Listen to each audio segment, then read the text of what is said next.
We remain steadfast in our commitment in delivering local news that matters. Stories that inspire. Enriching the lives of Filipinos in the Philippines and across the globe. This is your GMA Regional TV. Buong puso para sa Pilipino. Ini ang GMA Regional TV Early Edition. Hi there mga puso, bugtaw na. Good morning, good morning, good morning. You're watching GMA Regional TV Early Edition. Adlaw kita sa Miyerkules, October 4, 2023. Sa aton dira mga kapuso, kung kamo ang may ginabatya daw hindi amo sa inyo paminsaron, basi mayara kamo sang mental health problems o kung mental illness. Mga puso, gila yun gid nga magpa-check up para ina o na para ina ang matatapan kag hindi na maglala pa. Tsaktoy na Adrian, mga kapuso, subong hibalaon na mga nagapangunang nga balita sa Western Visayas. Ako si John Sala. Live dire sa GMA Iloilo Station.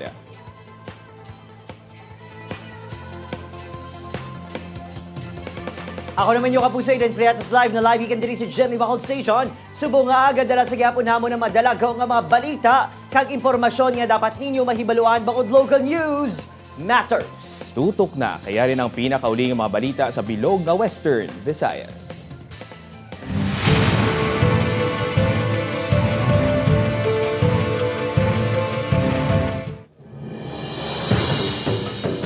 Mga kandidato sa barangay kag SK elections nga ginpapanaugan sang COMELEC sang show cause orders sa syudad sang Iloilo nagdangat na sa Siam.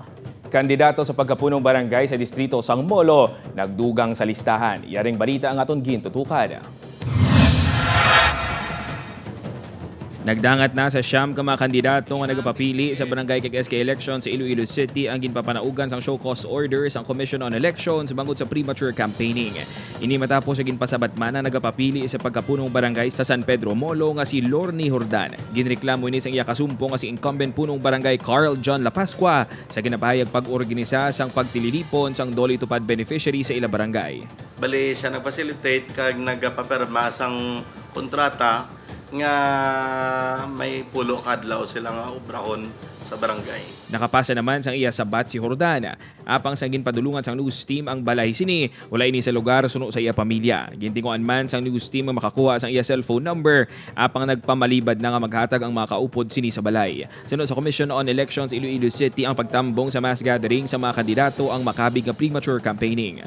Tanan nga paagi nga makainganyo sa mga botante, no, nga ginabawal sa subong nga panahon outside sa campaign period, makonsider ina nga premature campaigning. Una nang ginpadalan sa COMELEC ang show cause orders atong September 21 si incumbent barangay Kagawad kag kandidato sa pagkapunong barangay sang Barrio Obrero Lapus nga si James Kunlo upod ang pito pa ka mga kaalyado sini sa barangay kag SK elections bangod man sa premature campaigning. Nakasabat ng grupo sa show cause order. Ginkumpirmar man ni Kunlo nga may nabaton man ining impormasyon nga liwat naman kuno ini nga ginreklamo bangod sa pag-upod sini sa clean up drive sang ila barangay.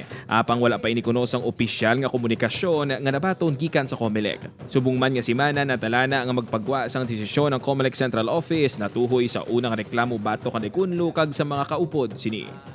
John Sala para sa GMA Regional TV Early Edition. Mga kapuso, umaghanda na sang dugang pagit sa aton kalastuhan adlaw-adlaw. Ginaprubahan na sang Land Transportation Franchising and Regulatory Board ang piso nga provisional fare increase sa mga public utility jeepney sa bugos nga pungsod. Bangod sini kun ang sang una o kun ang sakaron nga 12 pesos nga minimum nga pletihan sa mga traditional PUJ, ini ang magasaka sa 13 pesos. Ang 14 pesos naman nga pletihan sa mga modernized jeepney ang magasaka sa 15 pesos. Ang saka sa pletihan ang ipatuman sa ambot nga Domingo, October 8.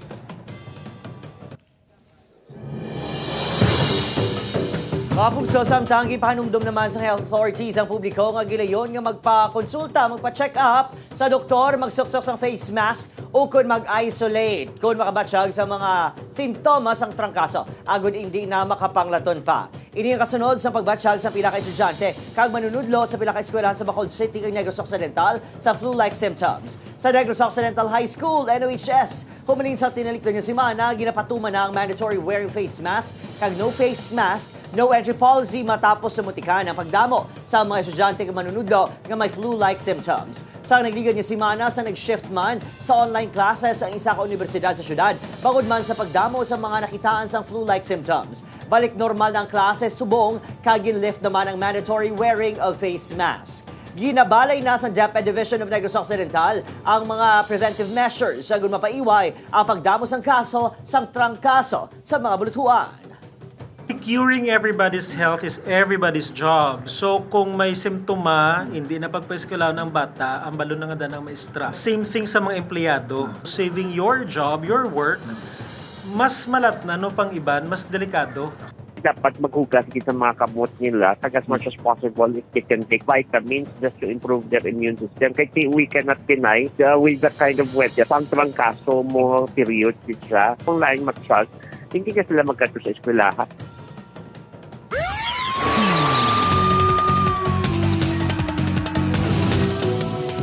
Posible nga magbalik ang limitasyon sa oras sa pagbaligya sa makahulubog nga ilimnon sa Smallville Complex bangod sa ginamo nga nagaluntad sang damlaglang.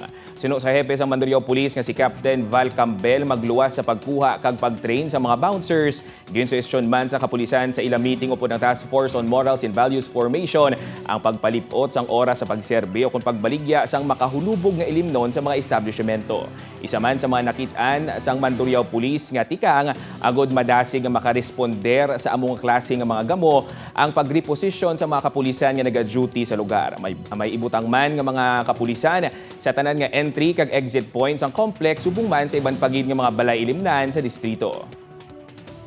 Pa istog-istog naton ang patrol naton which is the same personnel nga nagresponder and at the same time ang area dito sa Lanay pa lapit-lapit naton kung sa diin permi nagakatabo ang mga insidente. Mga puso, ginapatihan naman nga miyembro sang Kaunda Drug Group ang nadakpan sa BCPO City Drugs Enforcement Unit o kung CDAU sa ginapahaygroruan sa droga sa isa ka subdivision sa Barangay Tangub sa Bacolod City. Arisadong 48 anyos nga si Zenaida Samodio, residente sa Barangay 30 sa Bacolod. Isang high-value target ang suspect na nagkuhaan sa 97 gramos sa suspect na Jabu nga nagabulor sa masobra 600,000 pesos. Nagapati kapulisan nga mas mataas pa kay Samodio sa drug syndicate nga prioridad sang BCPO nga bungkagon. Una naging pahayag ni BCPO Director Colonel Noel Alinio nga may-ara ini sang lisahan kag diagram sa operasyon sang Kaunda Drug Syndicate. Wala na naghatag sa pahayag ng suspect. Doble kaid man ang operatiba agod mapunggan ang pagsulod sa ginapahayag bulto-bulto nga shabu tion sang Mascara Festival. Ginpasiguro sang Iloilo Police Provincial Office nga isolated case lang ang pagpalupok sang granada sa Municipal Library sa banwa sang Dingle sang Martes ang kaagahon. Nawasak ang bintana kag porsyon sang opisina sang library apang wala man sang tawo nga nahalitan. Hindi pa matumod sa kapulisan kun nga ginhabuyan sang granada ang library apang may persons of interest ng mga ini. Sa CCTV footage nga nakuha sa kapulisan, sakay sa motorsiklo ang duwa ka mga persona nga naghaboy sang granada. Base man sa impormasyon nga nagaguluwa subong katapos sang Philippine Army ang responsable sa insidente. Kag ini ang ginaimbestiga na naman sang pamunuan sang 301st Brigade nga nakabase sa banwa sang Dingle. Magkabalaka, even though may mga amusina nga pagpamahog sa aton nga to prevent us in doing our job. Sa PNP, sa Iloilo Police Provincial Office, nagasuporta gid sa aton mga kapulisan. Labi na gid no sa nagapatuman sang tanan nga layi sa aton mga kabanwahanan.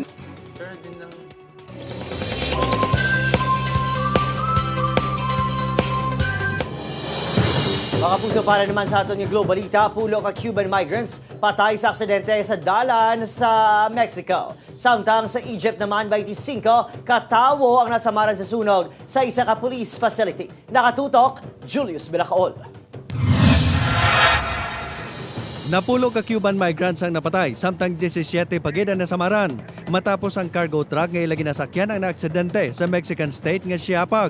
Ang aksidente ang nagluntad sa PG Japan-Tonala Highway nga masami ginagamit nga ruta sa mga migrant nga nagikan sa Guatemala padulong sa Estados Unidos. Isa sa nagkalamatay ang bata. Ang 17 nga nagkalasamaran ang ginpangdala naman sa ospital. 25 naman katawa nagkalasamaran matapos mag-ibwal ang dakong asunog sa isa ka police facility sa Suez Canal City sang Ismailia sa Egypt. Ginaimbestigaran pa ang gintunaan sa sunog nga nalabutan sang ginabulubanta 3 ka oras antes na palong sang firefighters. Ginpahayag naman sang otoridad nga narusdak ang building bangod sa among insidente. Julius Bilacaol para sa GMA Regional TV, Early Edition.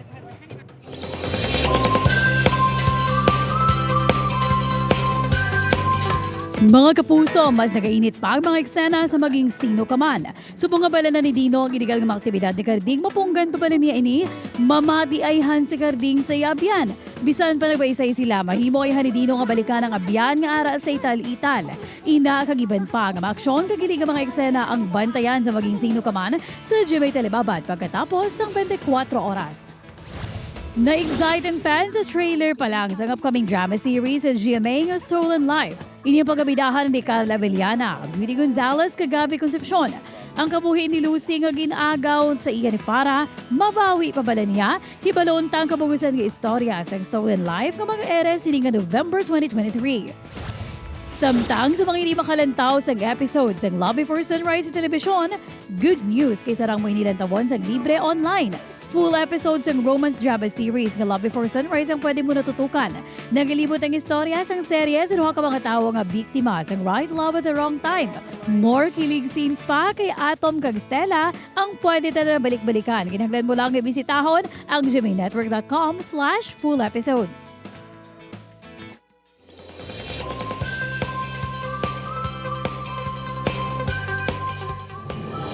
Ang mental health problems ang kondisyon nga sa masami hindi makitaan sa pagtulok mo sa isa ka persona. Bisan sa mga tawo nga sa masaming malipayon, hindi kita makasiguro bangod ba si ini ang may mabugat nga ginabatyag.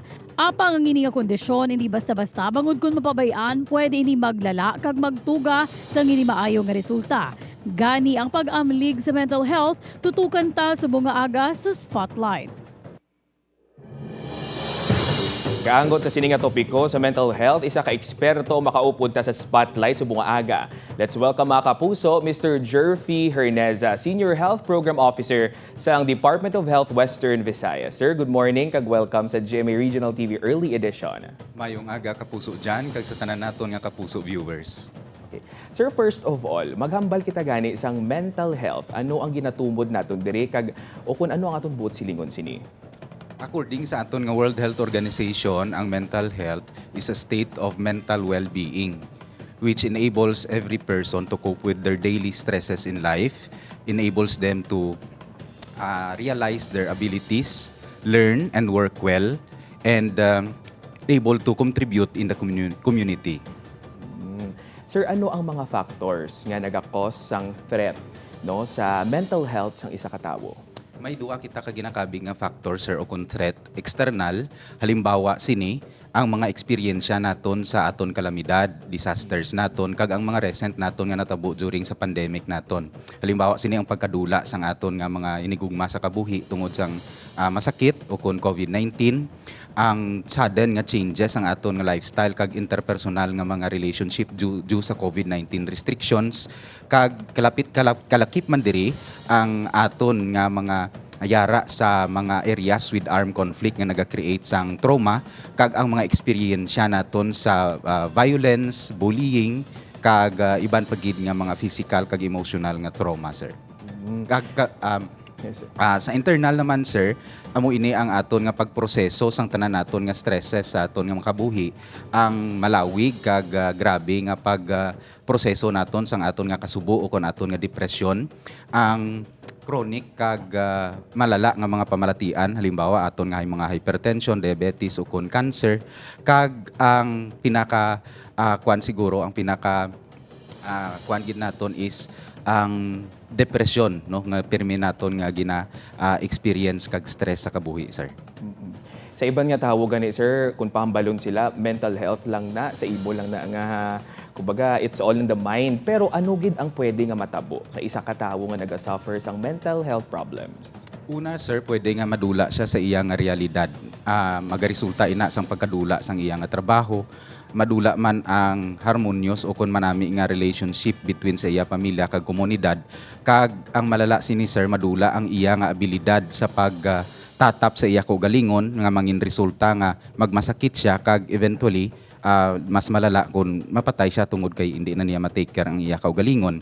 Pwede man sir nga sa malawig nga pagproseso niya sang iya nga kasubo o kung depresyon, pwede ini nga magresulta sang pagplano niya nga sakito niya ang iya kaugalingon o kung utason niya ang iya kabuhi. Nga kung mangin successful ina nga plano, pwede nga magresulta sang kasakit sa iya kaugalingon kag pagkadula sang iya kaugalingon man nga kabuhi. Sir, to those nga nagasuffer sa mental health problems or disturbances, ano ang sarang nila nga mahimo to also help themselves, sir? Una sir, sa aton nga mental health nga disturbance, no man is an island gani, famous ini nga hulubaton naton, no, dumdumon naton nga wala kita nagaisahanon. Una, ara ang aton nga pamilya, kung sa diin dira kita maka-confine sang aton nga mga problema, dira kita makasugid sang aton nga mga stress in life. Kag kung hindi kita confident nga magsugid sa ila, seek na gid kita professional help. Damo kita sa mga professional sa palibot nga makahatag sa aton sang tips kag recommendations kung paano naton ma-overcome ang aton nga mga concerns o kung aton nga mga stress sa life, sir. Okay. Sir, ang stigma actually, sir, kaya kung may mental health illness ka or problem, usually ginahambal ka nga buang, muna nga damo sang mga kapuso naton nga nahuya na lang nga magpahibalong may ara sila ginaagyan nga problema. Pero how do we properly protect our mga kapuso naton nga may ara sang mental health? Una sa tanan, self-care gid mismo. Insakto o kung balanse nga pagkaon, insakto sa oras nga pagpahuway o kung pagtulog, pag-enjoy sa mga relaxing nga activities, pagpaiway sa mga bisyo kag sa mga aton nga mga harmful substances, kag ilabi na gid i-strengthen aton faith sa aton supreme being, mag-communicate kita sa iya. Syempre kag i-elevate naton ang aton nga mga problema sa kabuhi. Ikaduha, have a positive outlook in life. Kabigo naton nga ang tanan nga problema nga nagaabot o kung stressors naton bilang aton opportunity nga mamold pagid ang aton kaugalingon nga sa ulihi mangin better kita nga mga persons sa community, sa aton pamilya, kag nga sa ulihi kun may the same kita nga mga problema nga maagom mapos naton na sulbaron. Mga kapuso, mental health is important kag dapat gid nga aton ini halungan. Madamo nga salamat sir kag kabay pa nga madamo kita sang na-inspire sa bunga aga. Salamat kapuso dyan kag sa tanan naton nga mga viewers. Ang dugang mga balita bantayan sa pagbalik sang GMA Regional TV Early Edition.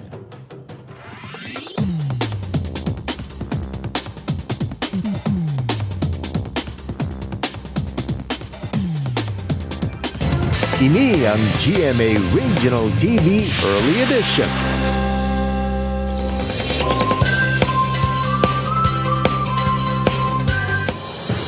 Ginapanugyanan sang simbahan ang publiko nga magpangamuyo gid permi. Ini kasunod sa ang ginaaligar posesyon nga nagluntad sa Cayos National High School sa Banwa sang Dumangas, Iloilo. Lunes ang hapon sang nanotaran ang pagbaylo sa panimuot sang 5 ka mga grade 10 students. Pag-abot sa mga personnel sang Dumangas MTR RMO sa Buluthuan, mayara na sang nagawaras kag may nalipong. Pagpati sang isa sa mga naglain ng pamatsyag kaangot ang insidente sa gintapas nga kahoy sa kilid sang ila hulot klasihan. Sunod naman sa Principal, 2021 pa sang gintapas ang nasambit nga kahoy bangod dalagko na ang sanga sini kag dako na ini nga risgo sa seguridad sa mga estudyante. Bangod sa natabo plano sang pamunuan sang eskwelahan nga patigayon sang pagbindisyon sa bulutuan kag magahiwat sang Bible study apang hindi man mandatory sa mga estudyante. Ang Rural Health Unit naman sang Banwa ang mag-imbestigar sa insidente. Sino kay Father Lester Villa, Chief Exorcist ng Archdiocese of Haro, posible ini nga matabo ilabi na gid sa kabataan. Usually ang mga kabataan amo ang matasig dayon nga naging victim sa mga amo ini nga mga espiritu. Bangod kay di sila ang pinaka-vulnerable nga ara dira kag malapit sa silang lugar.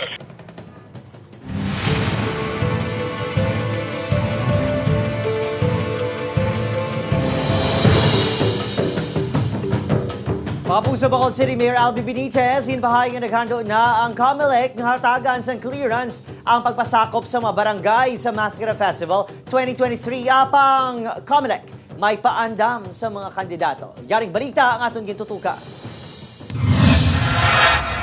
Kadungan sa barangay SK election sa buong Oktubre, hiwaton man ang pinakadakong festival sa Bacolod City, ang Mascara Festival 2023. Gani, hindi may bitaran ang pagpasakop sa mga barangay sa nagkalain-lain niya kompetisyon sa pagpanguna sa barangay officials. Butang, nga formal nga nagpadala sa sulat ang alkalde sa COMELEC agud pahanagutan ang partisipasyon sa mga barangay. So between 18 to 28, in 10 days ni siya, may adlaw gid nga ga-celebrate kita sang Mascara Festival.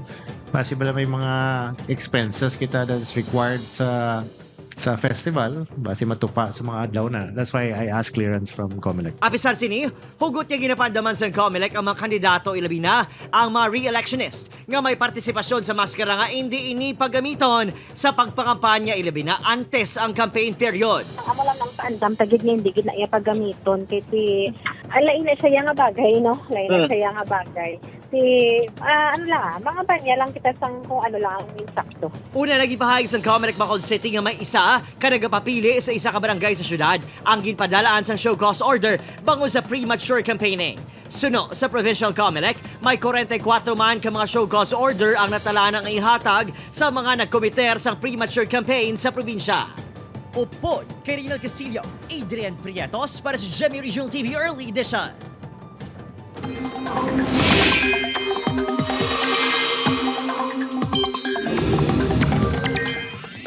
Mga kapuso, naghina si Bagyo Jenny apang nagapabilin nini sa gihapon sa kategori nga typhoon.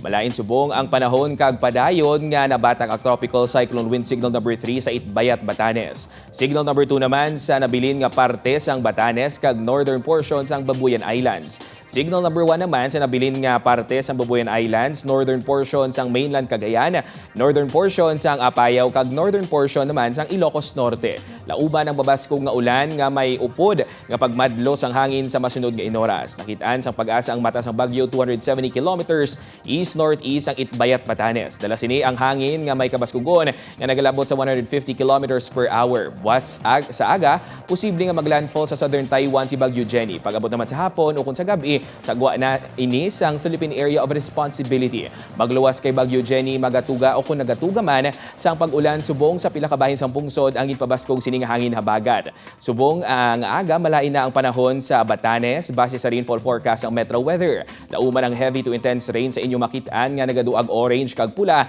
gani mga alerto gid sa pagbaha kon landslide. Mga ulan naman subong aga sa pila ka bahin sang Ilocos Region, Central Luzon, Calabarzon, Mimaropa Region, Bicol kag diri sa Western Visayas. Karon sa hapon, mga ulan man sa pila pagid kabahin sang pungsod, posible man ang mabaskog nga ulan sa pila ka lugar.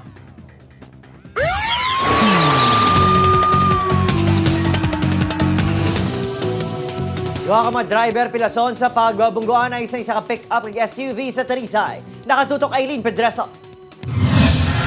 Nagtugas ang trapiko ang pagbungguan ng isang SUV kag pick-up sa Circumferential Road sakop sa Talisay City kahapon sa hapon. Lunsay nagupi ang duha ka mga salakyan bangod sa impact ng pagbungguanay. Gilayon man nga nagresponde ang katapos ng Talisay CDRRMO agud makuha ang driver nga naipit sa sulod sang pick-up. Tigayon naman nga nakagwa ang driver kag mga sakay nga pasahero sang SUV nga napilasan sa aksidente. Sa pick-up, amo na to ang daw may possible nga may fracture ang iya nga abaga kaya mo gina-complain niya. Sunod sa CDRRMO, posible nga madasig ang dalagan sang SUV kag wala gilayon nga nakapreno sa nasugatan sini ang pick-up. Most probably, sige na kayo, ano na mo, stretch sa highway nga laba-laba. Abiso sa CDRRMO nga likawan ang overspeeding kag mangin responsable sa pagmaneho agud makalikaw sa disgrasya. Aileen Pedreso para sa GMA Regional TV Early Edition.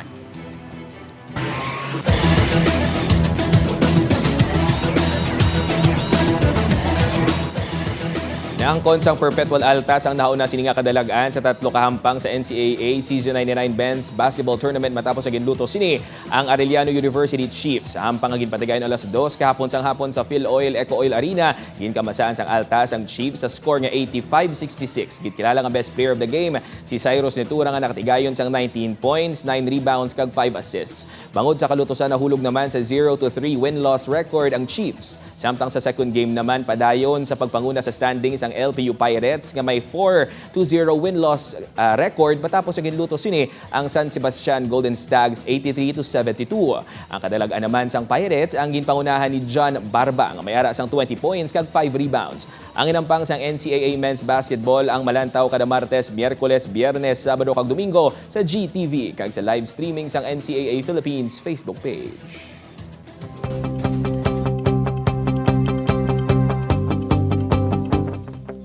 Uy, seryoso ini mga kapuso, ang problema sa mental health bala dapat ginatipan kag wala ina ginatago-tago. Hindi kita dapat mahuya nga magpangita sang bulig o solusyon para ini ang matapna. Inchak to ina Adrian, sunugani kay ana US President Bill Clinton. Mental illness is nothing to be ashamed of, but stigma and bias shame us all. Sa iban man nga tawo, hindi natong pagsuyaan o kung yagutaon ang tawo nga may mental health problem, bangod hindi lango-lango ang kondisyon kag seryoso ini kag nagakinahanglan sang atensyon. Correct, 82 days na lang, Pasko na. Madaming salamat sa pagtutok. Diri sa amon sa GMA Regional TV Early Edition. Updahan nyo kami halin Lunes, to Biyernes. May ninyo malantong aton nga episode sa www.gmaregionaltv.com kung mag-subscribe sa aton official YouTube channel, GMA Regional TV. Ako si John Sala. Kago naman sa Adrian Prietos, bugos sa puwersa para sa mas dako nga misyon. Kag mas sangkad nga pagserbisyo sa pungsod. Good morning!